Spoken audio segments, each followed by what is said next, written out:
Anybody else can see me though. Yeah, I can see you. Can anybody else see me?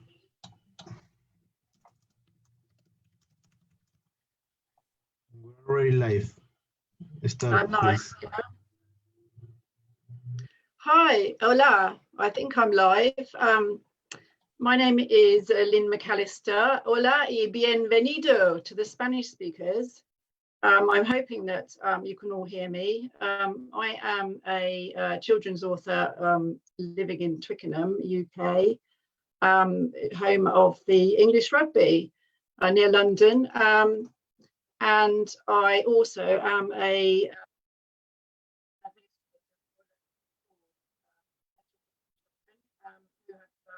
language difficulties. I love working there, but I'd like to say hi to all the guys that may be watching, and hopefully I will see you all back at school on Monday. It's been a tough time.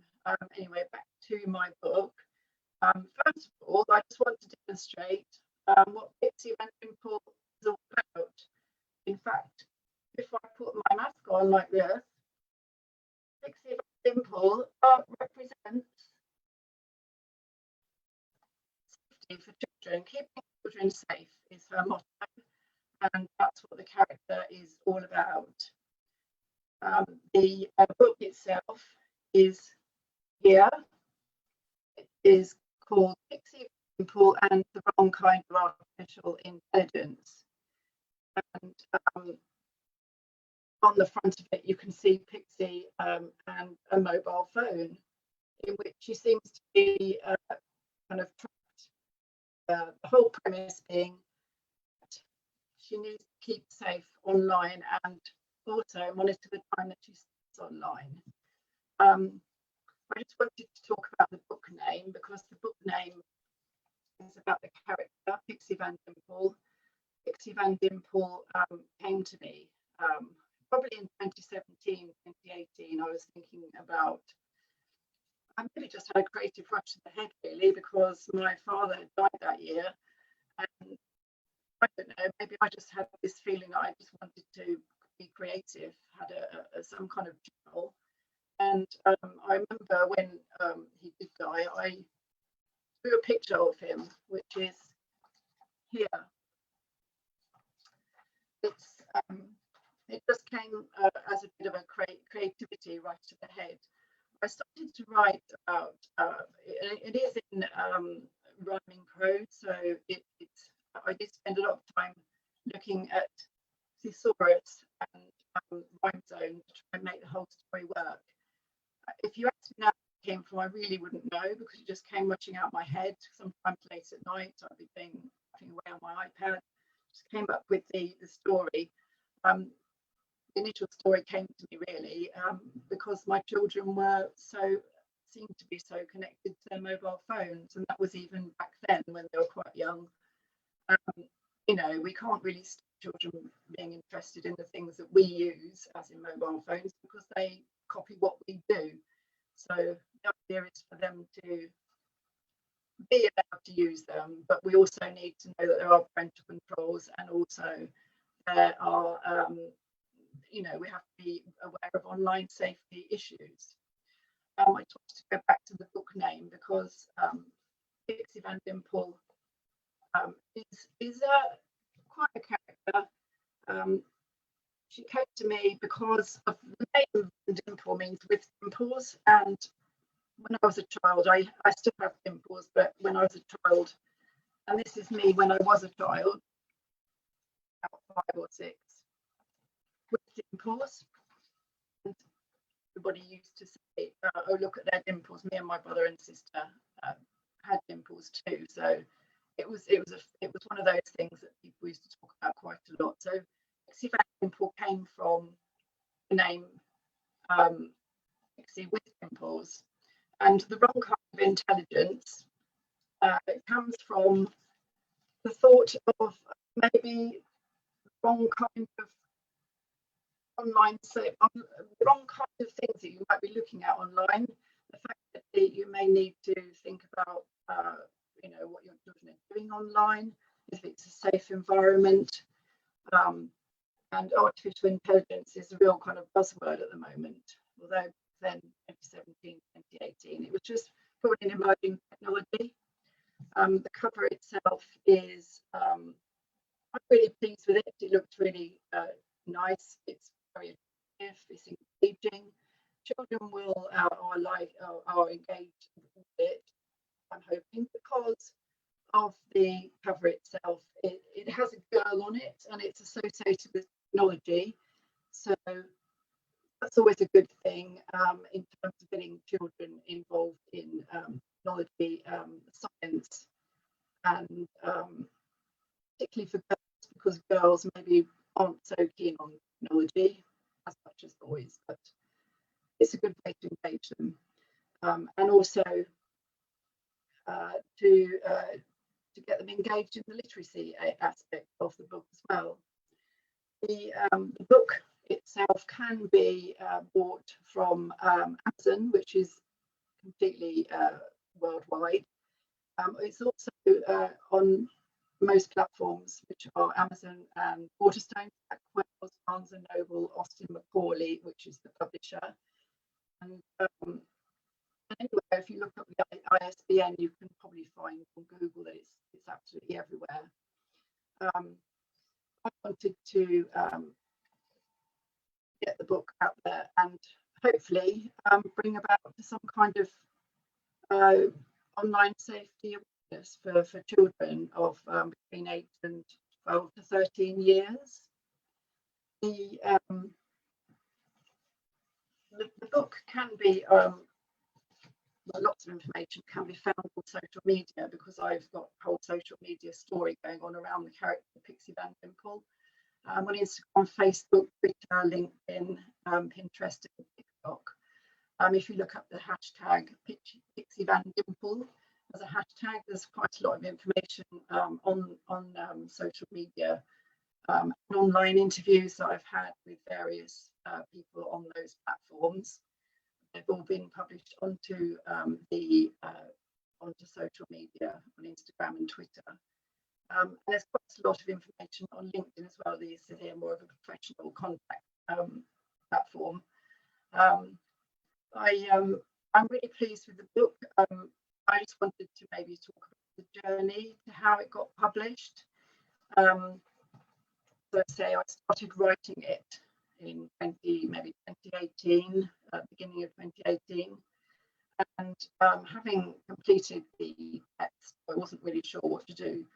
I thought I would get it published, but obviously it's quite difficult to get published if you're not an established author already. So I did contact some publishers, some mainstream publishers, but I also contacted Austin Macaulay, who is it's a bit of a hybrid type arrangement where you can you pay some monies towards the production costs, which involve the illustrations, and I'm really pleased with the illustrations. They've come out really bright and vibrant, and I'm really pleased with the character herself. The character herself is a very feisty 12-year-old girl.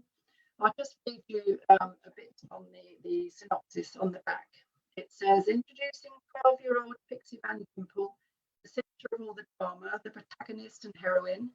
She is a typical girl, goes to school, hangs out with her friends in the park, has sleepovers, loves shopping, and is always hungry. She also loves her phone, the linchpin of her world. Everyone has one, and they are all connected. Always not in a smartphone world, though, as there are many dangers. She has been warned.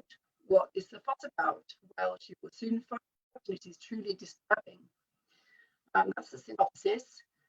I did also want to read just a quick excerpt from the book. I was actually lucky enough to get somebody quite to read it for me, and that was the wonderful Craig Revel Horwood read this section for me, and so I have posted that onto social media. This is the picture that goes with the post.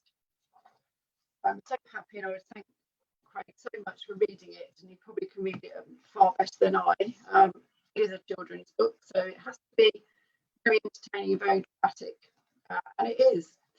So the excerpt: happening further, one eye locked firmly on the tiny screen. A sudden jolt, a flash, white light, a dozen pinpricks in both eyes. Pixie tried to scream. The incubator bugs through up nerves to brain. A takeover so positively hostile. Her knees red, her arms went dead. Dulled. She just lay there, immobile. Pixie had, she realised, very conscious mind left of herself before the occupator systematically took charge. She cried inside. She had known the risks, seen the signs occupators are at large. Occupators are a viral bug threatening to infiltrate the human race. There was only one way to keep them, and that was to suck them up into cyberspace. The danger limit of phone usage was 2.32 hours before the pesky things got inside your head.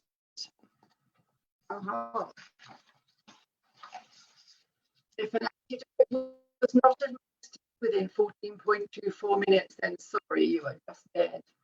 The bugs take over and you would become an artificial clone. This would be recognizable, but your eyes just not your own. The authorities had a department which dealt with this technically. An IT designator would rock up, log on and press the key. A classified government program named Occupate would be loaded. That's the picture that goes with the Occupate setup. You would be chipped, prepared for decrypt, that is to be decoded. Pixie, you might implore, she is in more danger.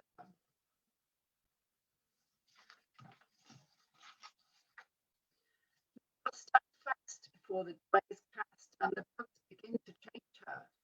6 minutes gone and still no one about call the Ministry of Encryption.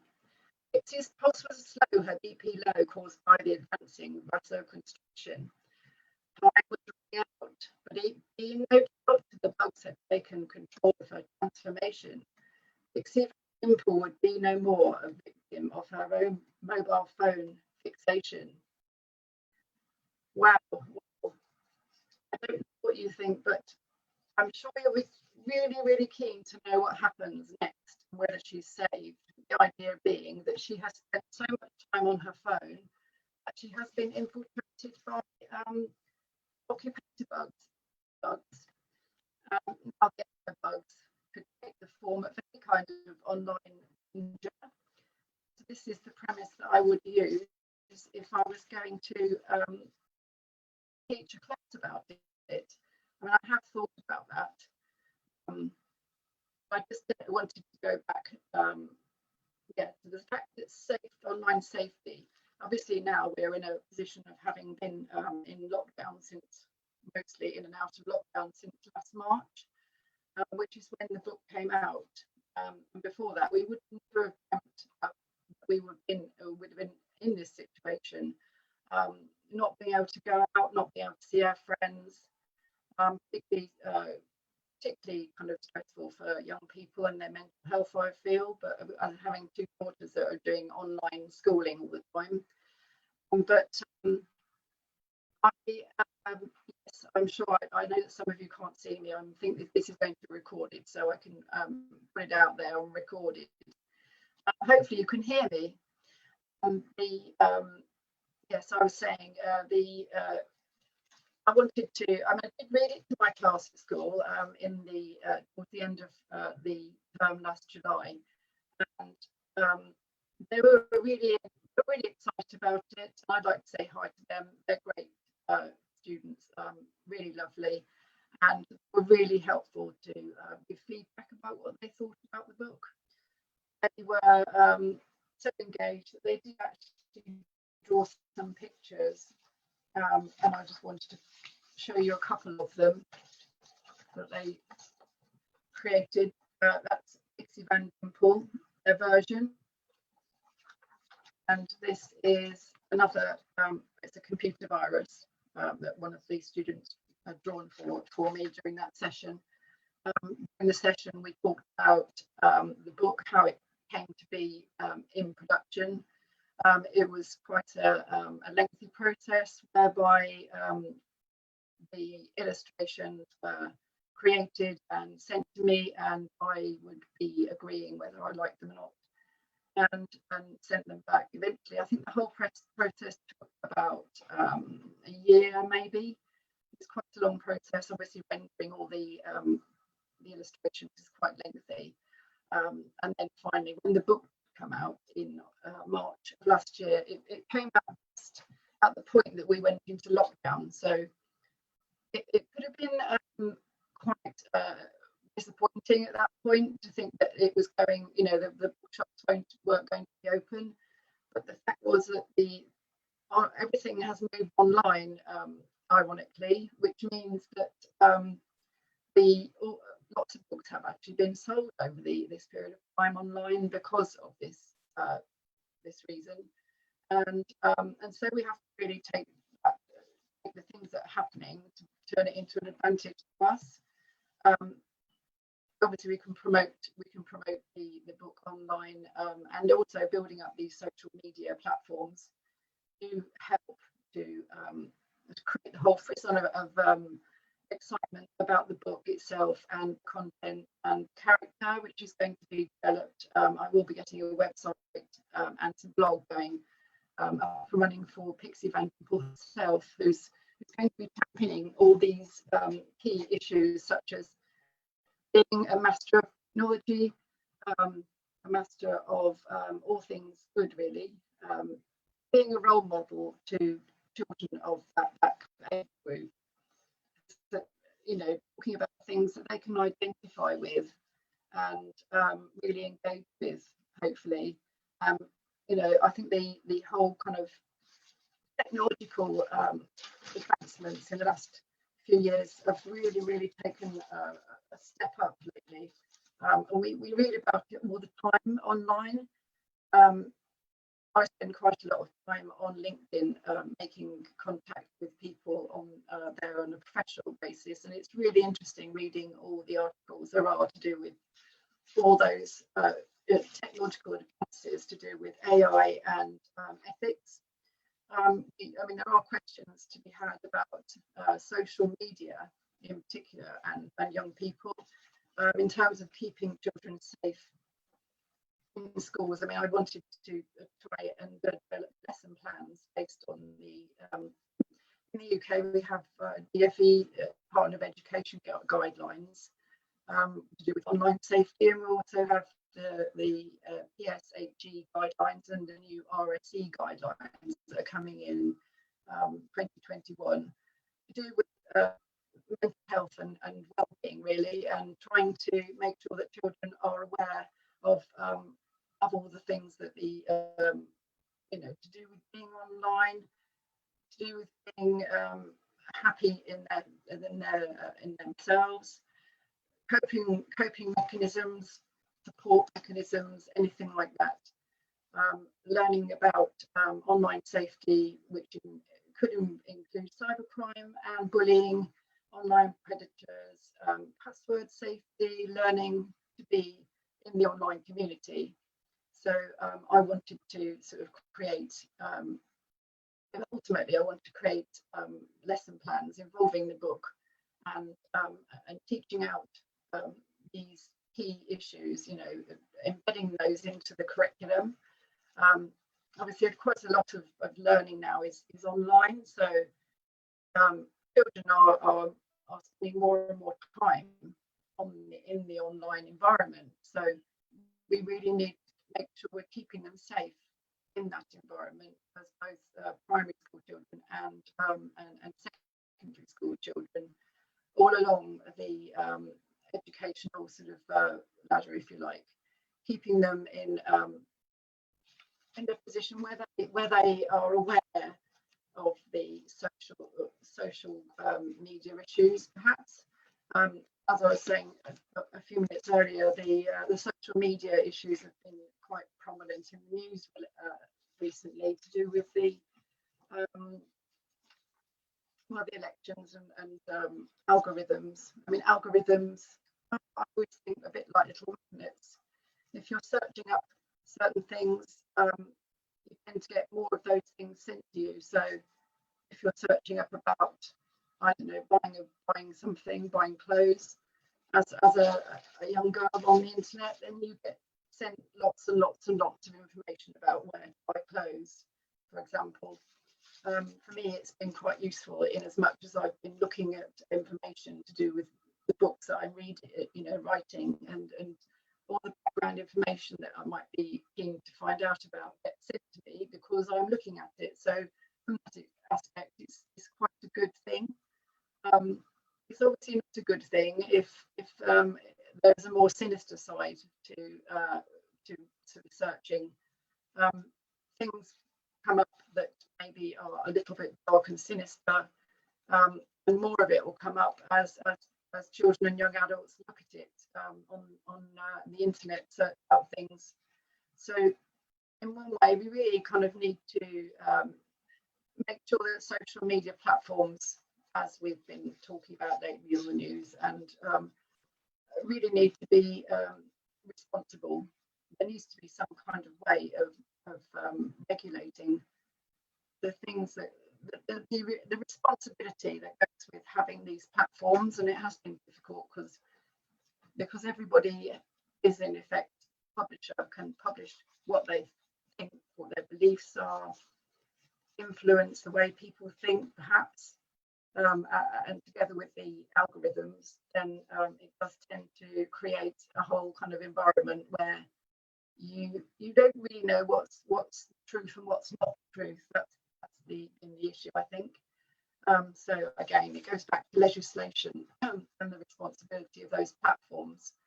But ultimately, having technology itself, it's so valuable in as much as there's so much information that you can learn. With so many children and young adults in particular, and across the whole globe. If there's 7.8, I think nearly 7.5, even more billion people that have actually got a mobile phone and are connected. So that means that a lot of people, a lot of children in a lot of countries have more access to education, which is a really good thing. So if they have access to education, they're learning. Their needs, obviously, I think, having read various articles on where children are going to be in the next few years, their needs are going to change in terms of the type of work and the jobs that they might be doing. And good job as educators is to sort of provide some kind of education about how to come to terms with how the things are going to be, to develop the skills that they need for the future. And a lot of the skills that they need will be not to do with processing data, because the data is going to be processed using the AI, the artificial intelligence will be used to create all these data sets and calculations. Anything to do with that is going to be much, much easier with machine learning. So children, in effect, need to be have skills such as curiosity, resilience, communication, and empathy, which is quite important, because the machine learning, maybe you can say it can be taught empathy, but there are ways and means. I think there's lots of research going into machine learning and empathy, and how the human condition, what the human condition is, how it works, and how machines can think like humans. I mean, is it possible? I don't know if it's possible. It would be interesting to see if it actually comes about, and it is possible in the future, which means that robots can interact with us. Perhaps there's a lot of robots doing jobs at the moment. Children in the future will need to be aware of their digital citizenship. They need to be aware and totally kind of familiar with their digital landscape, how things are in terms of technology, how to use it and how best to use it, how best to develop it.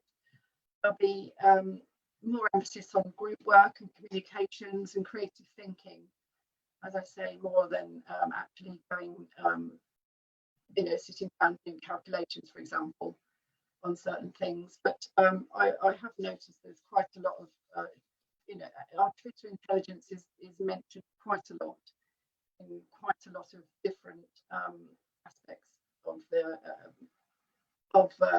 manufacturing, for example, like e-cars, Formula E, and space travel.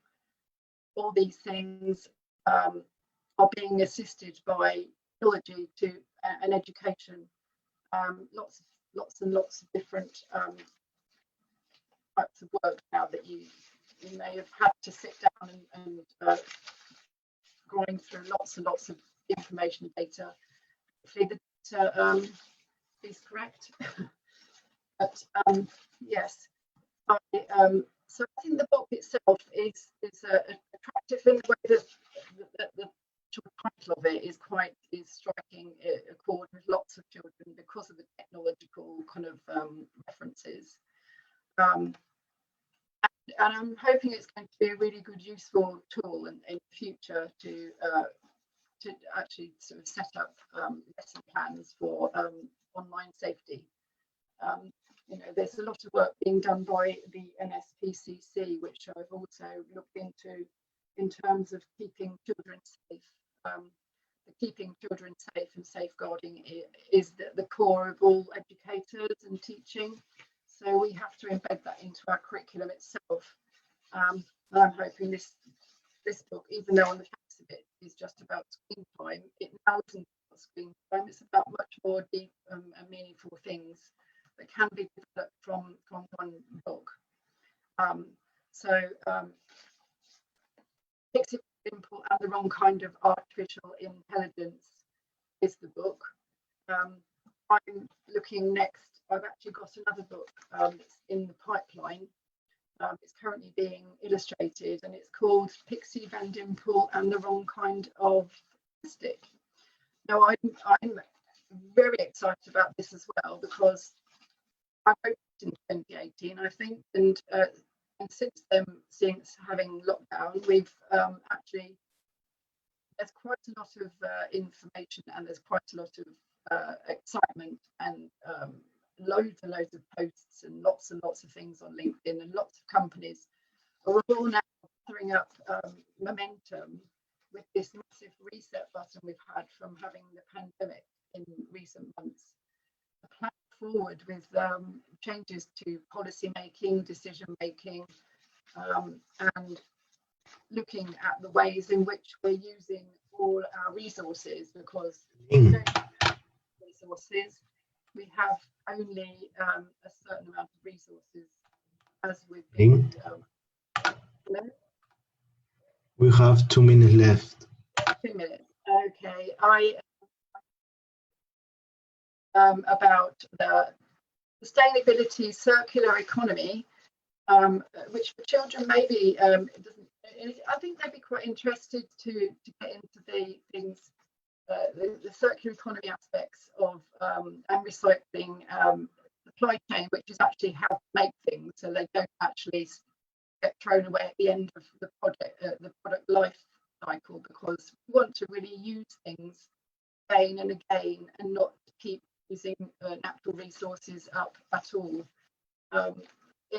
Things should be developed from the start of a concept right through until end, so that we know from where it starts, where it ends, and how it's going to come back in to the cycle and be used again and again.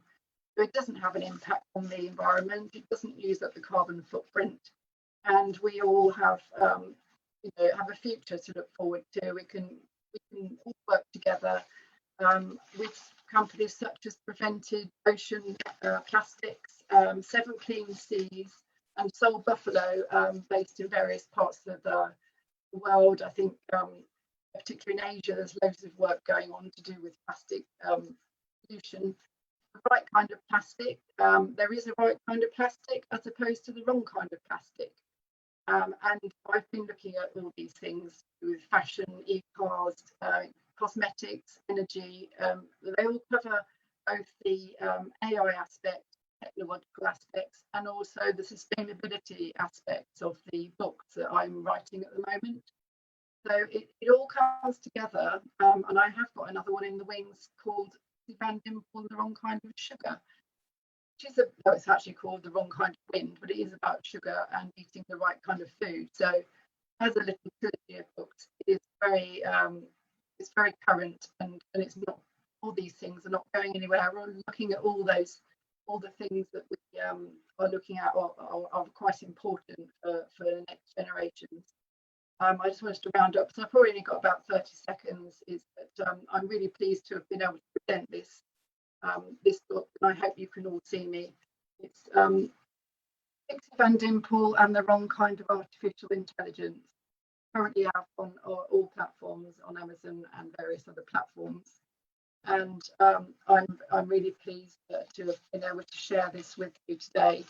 I hope you can all appreciate the positive aspects of the message that's coming across to children in particular, who want to know that there is a future for them, particularly now while we're in pandemic. You really need to know, they need to know that there's going to be a lot of creative opportunities for them, that we all have same goals in mind for our futures, and bring the message across various platforms. So I will soon be signing off, but just to finish, this is I've been playing with apps, and this is another picture of Pixie Van Dimple. She has the red hair and the glasses.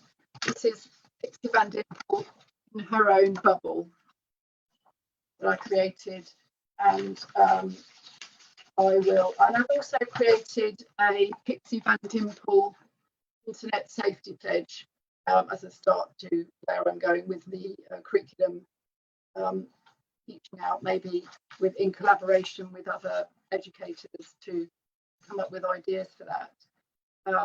Obviously, Pixie Van Dimple wouldn't be the same without the red wig and glasses. So these are the props for some of my photographs. It's a red wig. It's quite an exciting character, quite an engaging character, has lots of opinions, and lots of and is a force for good. Yeah, thank you very much. I've really enjoyed it.